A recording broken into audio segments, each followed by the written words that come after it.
Hey, welcome to the Upland Nation podcast. I'm Scott Linden, your host.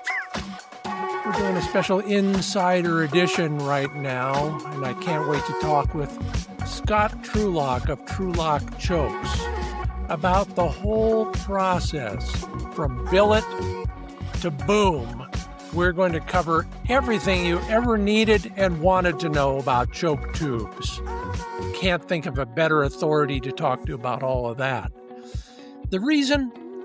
Well, a couple weeks ago, talking with a good friend of mine, I realized this pro guide realized that almost every client he took hunting had no idea what choke tubes were in their shotgun.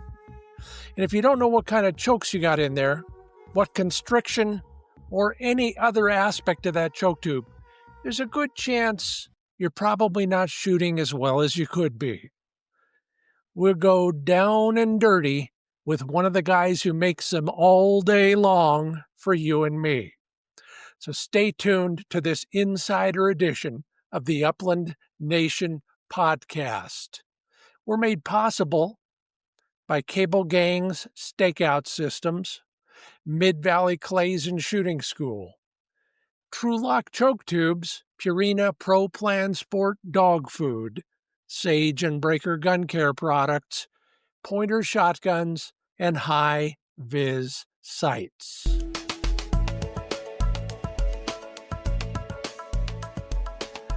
Well, always great to see him, whether it's at the SHOT Show or anywhere else, including right there in Wigham, Georgia right now. Yeah, that is Scott Trulock of Trulock Chokes. Scott, great to have you on the Insider edition of the Upland Nation podcast. Why don't you bring us up to speed on kind of a little backstory on Trulock Chokes? All right. Well, first of all, appreciate you having me on, Scott. It's always a good time to get together and talk. So, Trulock Chokes, my daddy George founded this company in 1982. Started off doing kind of an oddball project for a fellow over in Alabama regarding choke tubes, and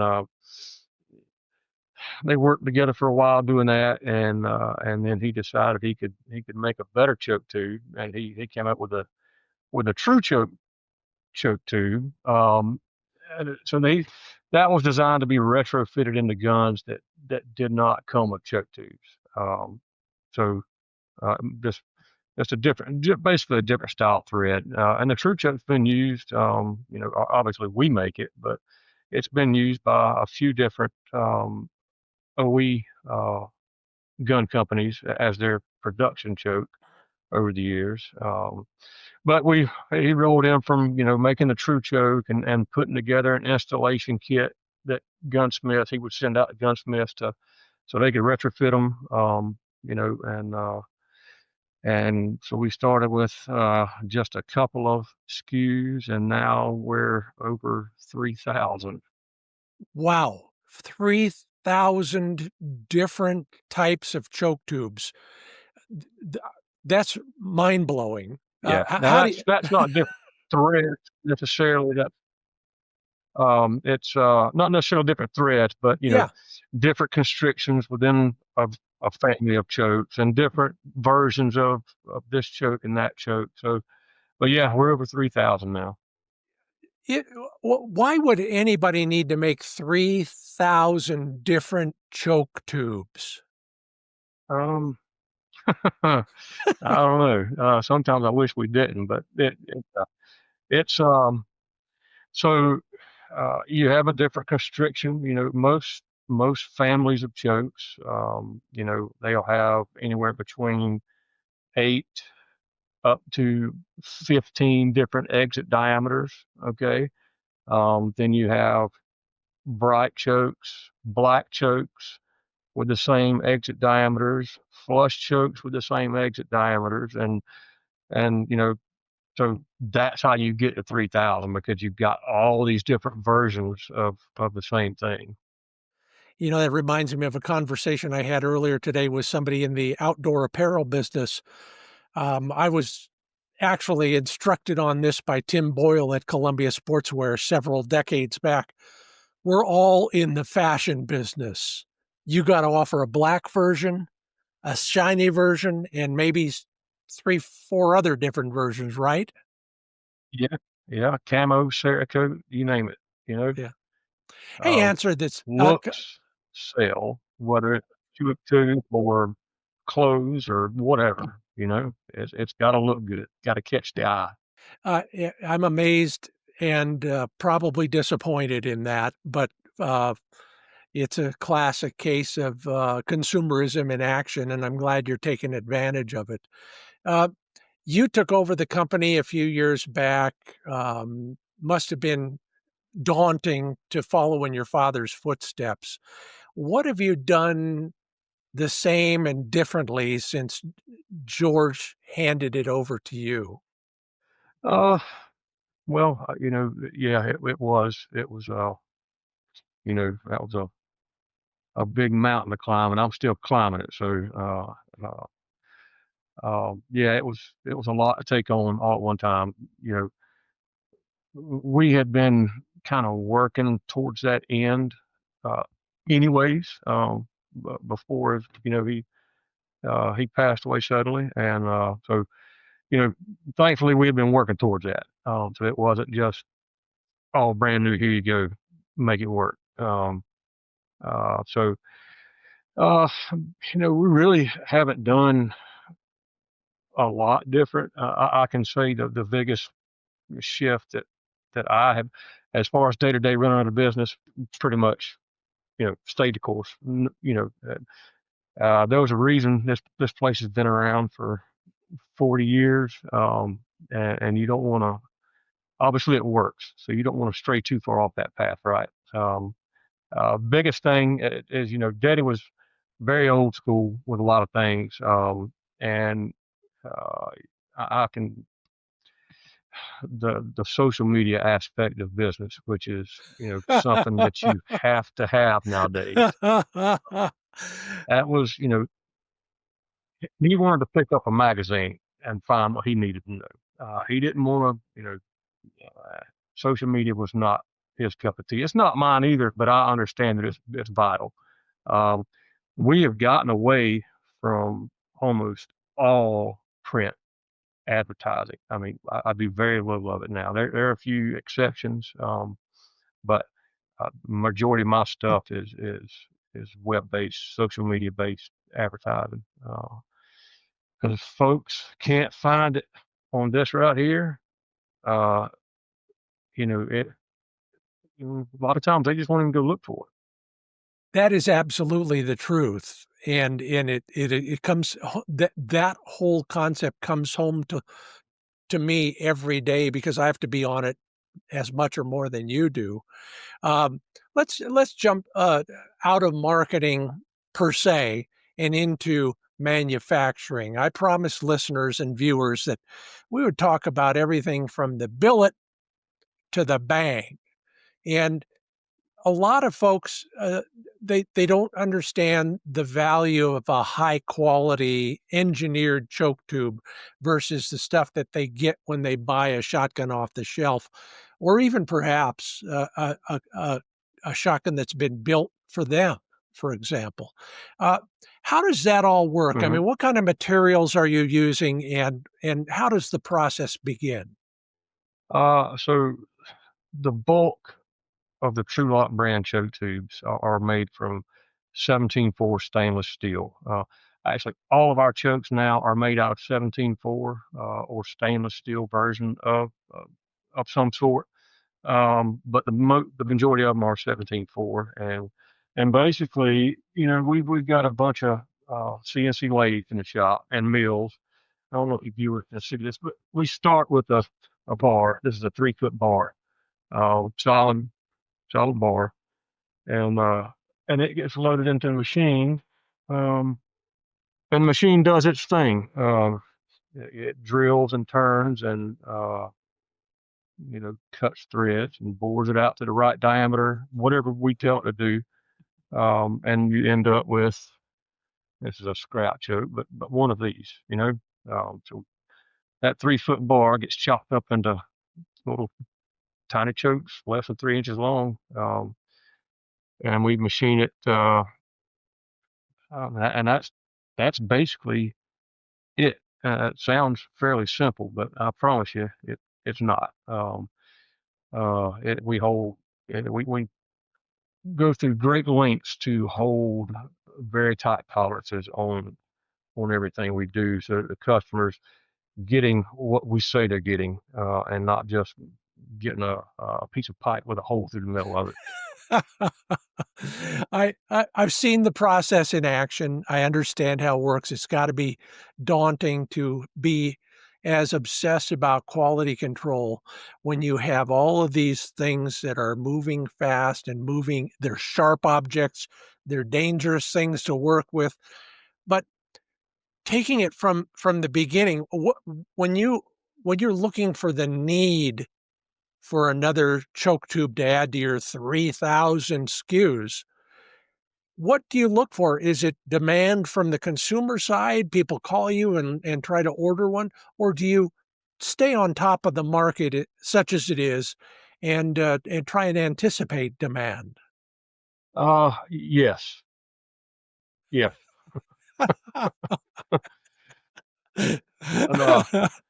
a lot of times the customers do determine, what if we start getting hammered, with customers requesting a certain choke for a certain gun, then we make it our business to go find out, what's this all about. Uh, yeah, are we getting enough requests for this? Do we think they're going to sell enough of those guns to make this worthwhile to put in a choke line? Yeah. Um, and sometimes it's, I'm going to use like Beretta, for instance. They've got, 4 or 5 different styles of chokes on the market. Uh, so, when somebody like Beretta comes out with a new gun, if it's a different choke dude, well, you just added a line of chokes because you know they're going to sell. So a lot of times it's something like that, versus customers calling and requesting. And sometimes you're just trying to do things better. I've had uh, this is turkey specific, but I've had some guys that have been doing a bunch of video, doing prototype testing on a prototype turkey choke that we're probably going to release, for this coming spring.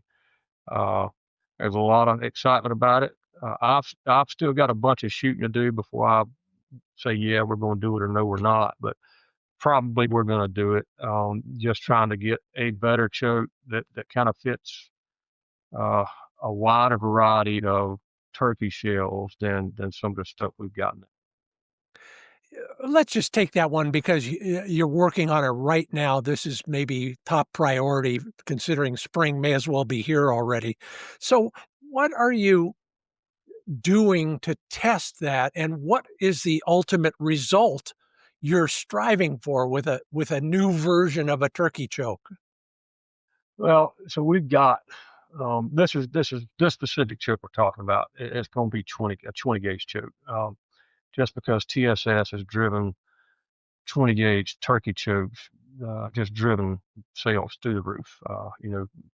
There's no reason to tote a 12 gauge when a 20 gauge, much lighter, will do the job.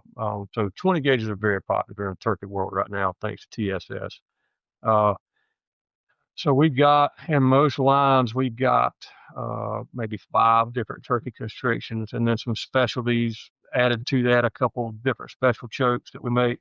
So anywhere from 5 to, let's say, 8 different varieties of turkey chokes, different exit diameters, different styles, designed for different shot sizes, what have you. So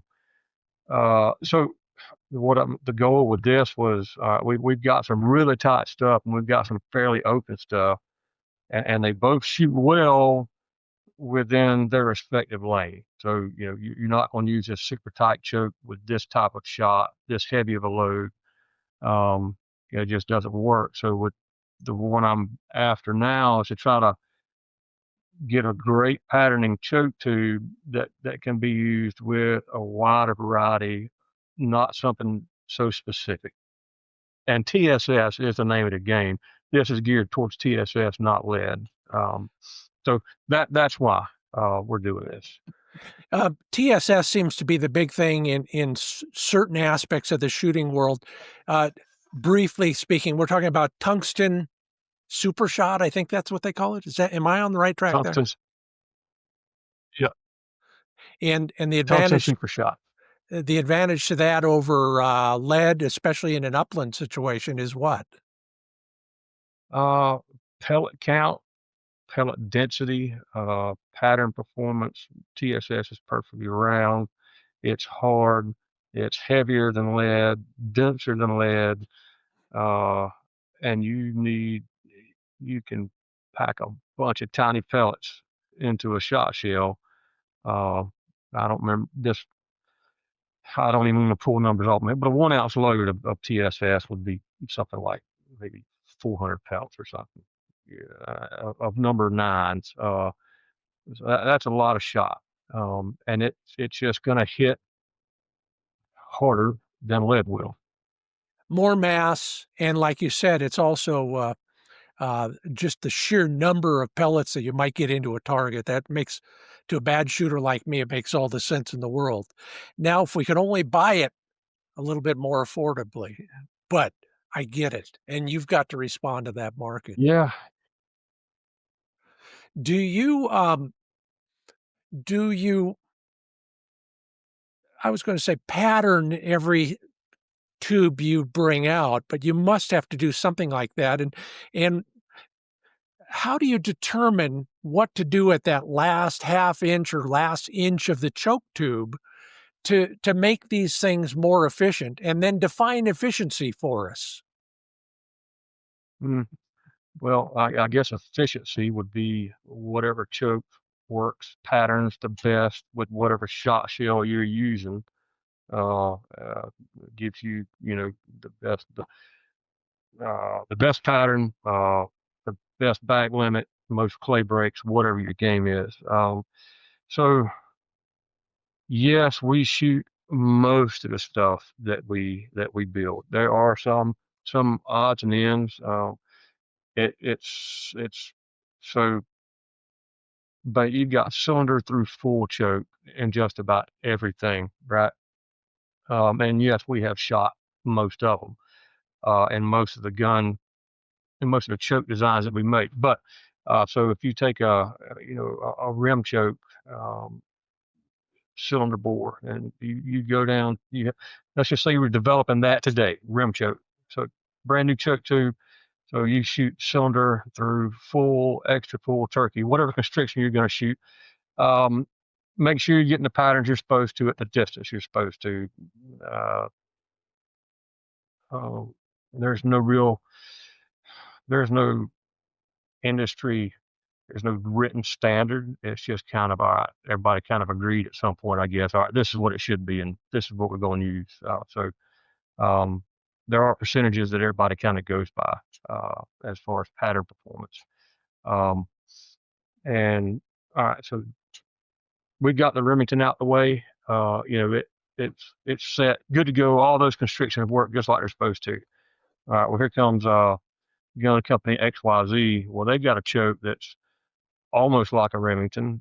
Maybe it's a metric version of a Remington, so it won't screw in. It won't interchange, and you know, it's a quarter-inch shorter. All right, so but they're selling like hotcakes. So now we got to make a choke system for that, and we're going to do it the same exit diameters. All right, so let's shoot. Let's make a cylinder, an IC, and a mod for whatever. Let's take a few, go shoot them, and if we get the same results that we expect as we got with that we got with the Remington, we get the same results with a few of these chokes, few exit diameters, and you can probably extrapolate that the rest of them are going to work just like they're supposed to as well. Got it. We're going to talk more about patterning, and especially what I'll call poor man's patterning, among other things, including the actual mechanical aspects of making this thing. You're listening and this time watching the Upland Nation podcast, an insider edition with Scott Trulock of Trulock Chokes. Scott will be back with us in just a moment. We're brought to you in part by CableGangz Stakeout Systems. Not just stakeout systems either.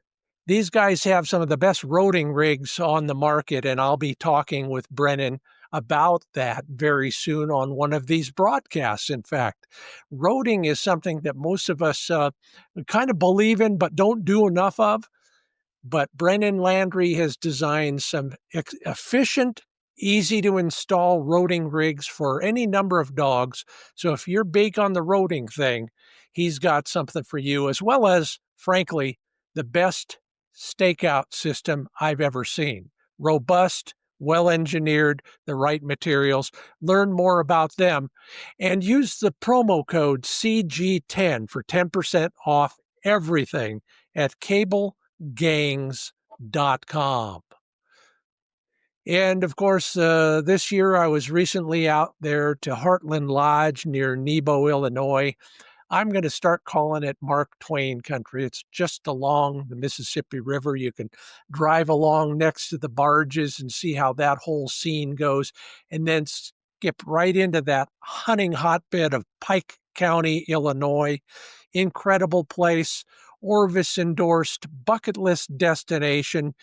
If you are looking for something to really highlight your season or your life, you can't go wrong at Heartland Lodge. You want to learn more?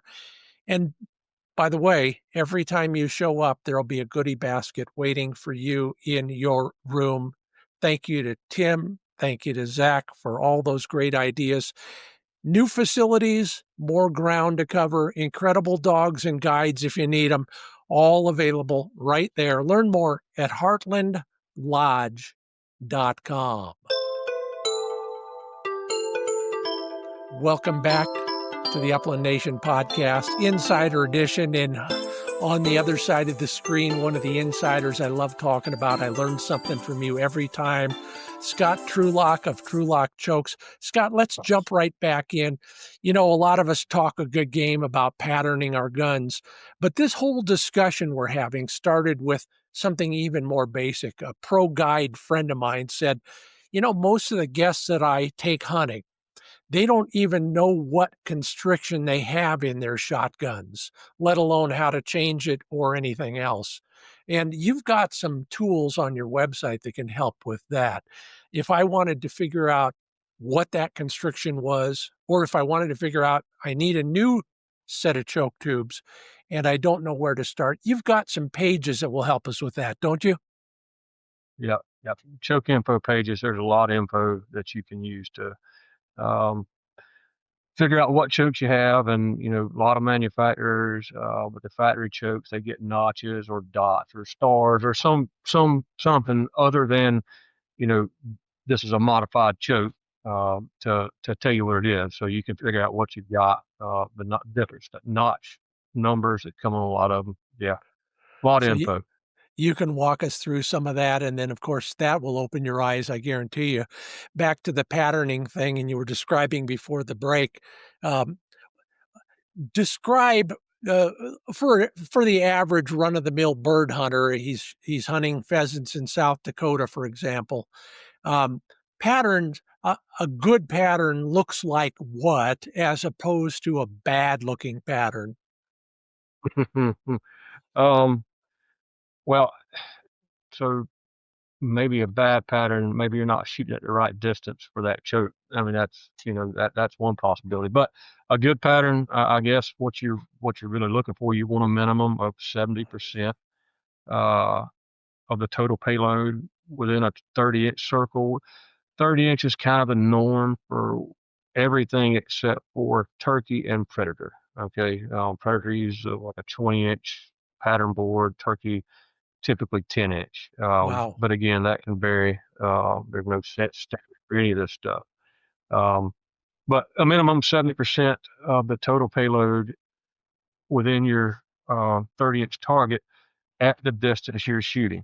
That, you know, you're going to take the majority of your shots from this distance to this distance. All right. So regardless of how do I word this? Regardless of whatever everybody says the standard is, I think a better way to do that. All right, if I'm shooting at all my shots under 15 yards. So I need something wide open. What choke is going to give me the best pattern to kill the game I'm after at that distance? It may not be what we recommend. I mean, it's not uncommon for something to be from gun to gun to pattern differently than what we expect. Um, I shouldn't say uncommon, because it's most of the time we're going to point you in the right direction, but there are exceptions to everything. So uh, don't take what we say as gospel and go pattern your shotgun. And again, keeping in mind that anytime you change anything, it can change your pattern sometimes drastically. So whether you're shooting at 15 yards or for 60 yards, pattern your gun at that distance with the loads you want to use, with the choke that you've got or what we recommended you to pick up. Make sure it's doing what you want it to do. If it's not, then change ammo, change choke tubes, whatever. You got to change your setup to make it work. Don't just rely on uh, what your buddy down the road told you. Go get this and this and go to the woods. You can do that, but you're doing yourself a disservice. I might add just one thing to that. Hey, I pattern shotguns on refrigerator boxes. You don't have to go to the range per se, as long as you can shoot at something at the right distance and record the holes in that surface, whatever it is. And the thing that I've always been bothered with is when I find a pattern that has bird size holes inside that 30-inch circle. So if you're looking to pattern a gun, that'd probably be another Well, thing to look at, wouldn't it? yeah. So you don't want holes big enough for whatever you're shooting at to get through, right? Having said that, uh, it it's rare that you see a perfect pattern. I mean, it, Sure. they almost don't exist. Let's stick to wing shooting, not turkeys or predator, but uh, you know, just because this shot, you pull the trigger, all right, you got all these pellets scattered around, you got one hole over here, top right corner. All right, well, that quail could have slipped through there very easily. All right, you pull the trigger again, the odds of there being a void in that same place, you probably got better odds of winning the lottery. It just doesn't happen very often. And that's the reason you shoot more than one shot when you pattern. You shoot a string of them, and on average, did you fill up that entire pattern with minimal voids? You're gonna have some on every time you pull the trigger almost, but on average, was that pattern covered? If the answer is yes, then you're good to go. If the answer is no, then you will have to do something else. Thank you. You really opened my eyes on that one. Multiple shots on the same pattern board. That's how you can tell. That's really useful. Let's go back to the manufacturing process for just a moment, because I don't think people realize how many steps go into this. You've got to determine all the basics, the length that the choke tube is going to be to fit in the gun, but also that constriction and how it's determined. You have kind of some guidelines. A cylinder choke is this big, full choke is this big. But is there room for art in there? Room for what? Some kind of finesse? Or is there an art to that? Or is it simply you make that hole at the end the same constriction all the time? Well, no, not necessarily. Not the same exit diameter, but the constriction is generally pretty steady. The constriction itself, be it 0, 5, 10, 15, 20, whatever, that pretty much stays true across the board, except for 28 and a 410. Now we go 3 thousandths on those constrictions. So 0, 3, 6, 9, 12 on down the line. But 28, 12, 16, and 20, everything's based on 5 thousandths constrictions. Uh, if and this is for math. So let's just take a Beretta we base ours on 725. So do a lot of other folks with the mobile chuck system. So cylinder bore is going to be 725. Skeet's going to be 720. Improved cylinder 715. Right on down. If you've got, let's just say your particular barrel measures 722. All right, so now you don't have a true cylinder skeet IC, you know. But uh, if we had the time to measure every barrel that these chokes go in, then yeah, theoretically you could make a custom choke for every barrel that's out there. But on average, the barrels in this family of guns measure whatever 730, 725, 735, whatever it happens to be. So on average, the choke constrictions that we make are going to be true to the bore. Not every time, and anybody who tells you that all the bears are true to the bore are, well, less than truthful with you. Yeah. So yeah, you can finesse, and we do that quite often. Customer like I've got one customer in particular I've made him a bunch of chokes that were in half constrictions.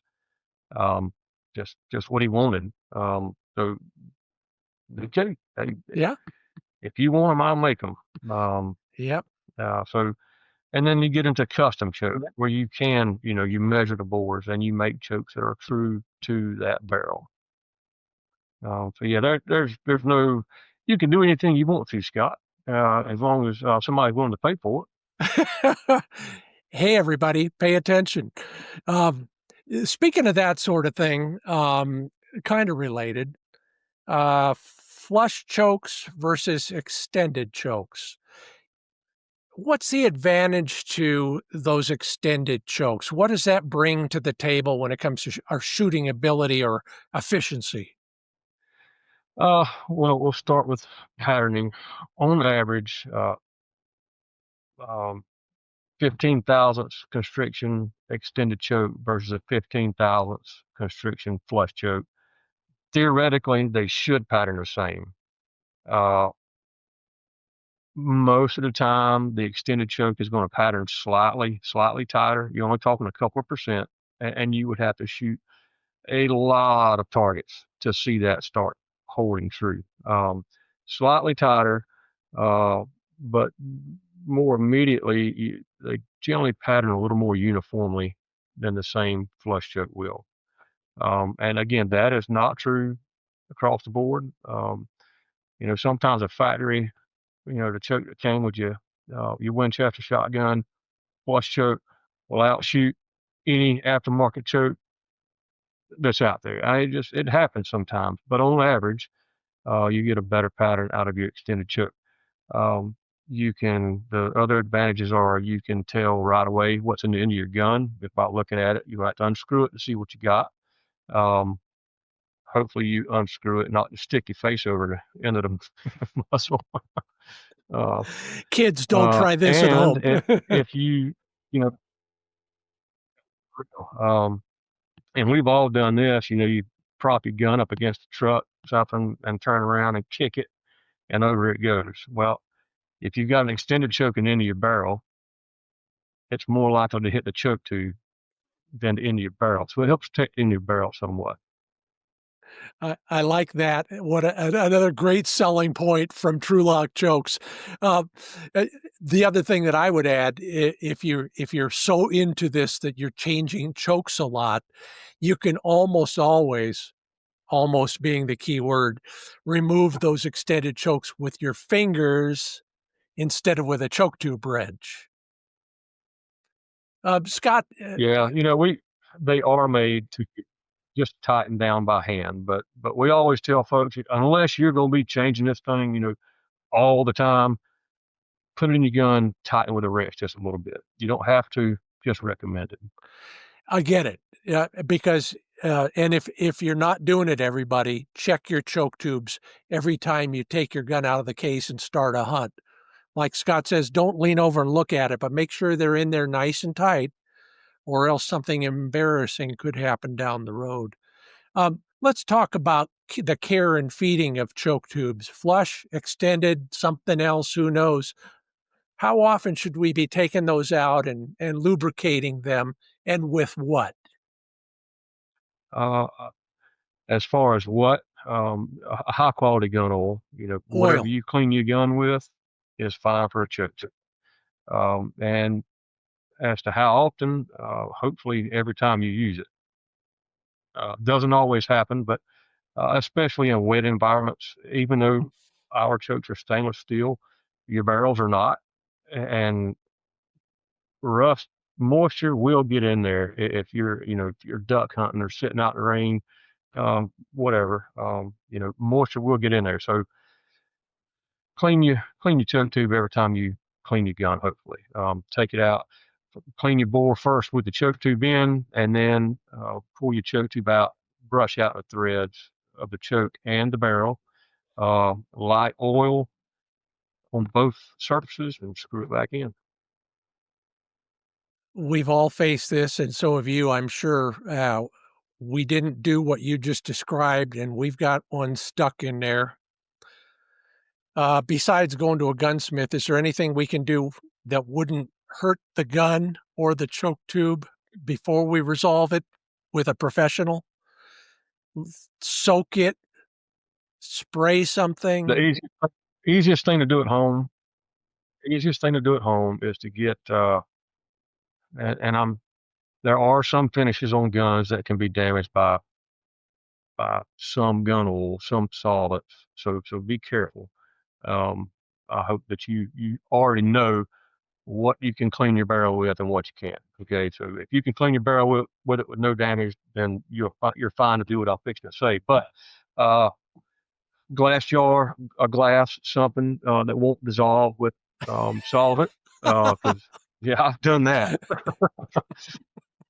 But so fill it up uh, so that you put your muzzle in it facing down. You want it to have enough solvent in it to go over the choke tube in the barrel. Okay, so So the it's going to choke tube is be submerged. significant, 3-4 inches probably. Yeah, depending on how long, what kind of choke you got. Yeah, it can be. Yeah. So you want to cover the entirety of the choke in the barrel with solvent, and let it sit, you know, uh, for weeks if necessary. And sometimes that, if it's bad stuck, sometimes that's enough to do it. And if that doesn't remedy the situation, then it's, call a gunsmith, or if you feel good enough to do it yourself, then that's on you. I'm not going to tell you what to do any further than that. Yeah. Okay, good. Kids, don't try that at home. Um, you know, uh, uh, you've seen it all, I'm sure. Um, One of the things that we're all still concerned about, whether it's tungsten, bismuth, lead, is using steel shot in certain guns with certain choke tubes. Um, you got a general recommendation for steel shot when it comes to most choke tubes? I'm speaking only of Trulock choke tubes, nobody else's. But we recommend in most of our choke designs, cylinder through modified is safe for steel in flush mount styles, and cylinder through improved modified in extended styles. There are some chokes that are super thin walled, and we tell you lead only. Don't shoot tungsten, steel, lead. Lead's the only thing to use here. So so those are the, and within reason. There's some improved modified. That's the tightest that we recommend in our Precision Hunter Series chokes and sporting clays chokes. But uh, you know, um, T's or F's may not be the answer with improved modified. Back off your shot size. The larger the shot, the less constriction you need, and that holds true almost across the board, regardless of shot type. Boy, that's good to know. And the what's the worst that could happen if you do not follow the instructions you just gave us? Is there going to be damage to the barrel of the gun or to the choke tube? I'm already thinking about physics in there, and I don't know much about that, but I can imagine it does something that we don't want to happen. What is it? Well, the worst that can happen is, well, there's a lot of bad things that could happen, but the biggest problem is the choke. You overcome the elasticity of the metal, the steel, and it starts expanding on you. Once it starts, it's not going to stop until it locks up in the barrel, and then you've got a problem. You either got a fixed choke shotgun, or you're going to end up cutting the barrel off to get it out. Yeah, your 26-inch barrel is now a 23-inch barrel. I can imagine. Oh my God. Yeah, Well, yeah, yeah. The large shot, and it's, we heat treat our steel is all heat treated. It's aged. It's very hard. And so all the barrels, most shotgun barrels, most modern shotgun barrels, some of the older ones, you wouldn't want to be using steel through. Um, but you shoot the wrong thing, the wrong type of shot. You shoot it enough through the wrong choke tube, and you will overcome the tensile strength of the steel, and you're gonna have a problem. yeah, that scares me even just to think about. But there are still people out there using steel shot for any number of good reasons and may not know that's the problem. So thanks for that. If you wanted to leave us, Scott Trulock of Trulock Chokes, with one more bit of advice about choke tubes, what do you think it would be? Buy all your choke tubes from Trulock. I agree. And tell them I sent you.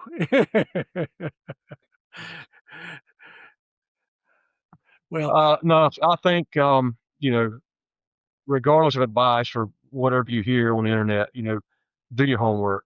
Make sure that your choke and ammo that you're using is suitable for the distance and the game that you're going after, regardless of who makes any of it. that sounds very conservation oriented as well as efficiency factors in there, and a good way to conclude our discussion. I learned something. I always do when I'm talking with you. Next time I see you, we'll both be in Las Vegas. Can't wait. Looking forward to it. Until then, thanks so much, Scott Trulock, for being a part of the Upland Nation podcast. Appreciate it, Scott. And stick around because I would like to thank so many others for making this all possible, starting with you. Yeah, you're the ones who make this podcast grow. That's why we're now doing some video as well. Please tell one person you liked the podcast, you learned something, and maybe they'll become a listener as well. If you've commented at the social platforms to help out another hunter or just for fun, especially those of you who share pictures, all the better. I appreciate it.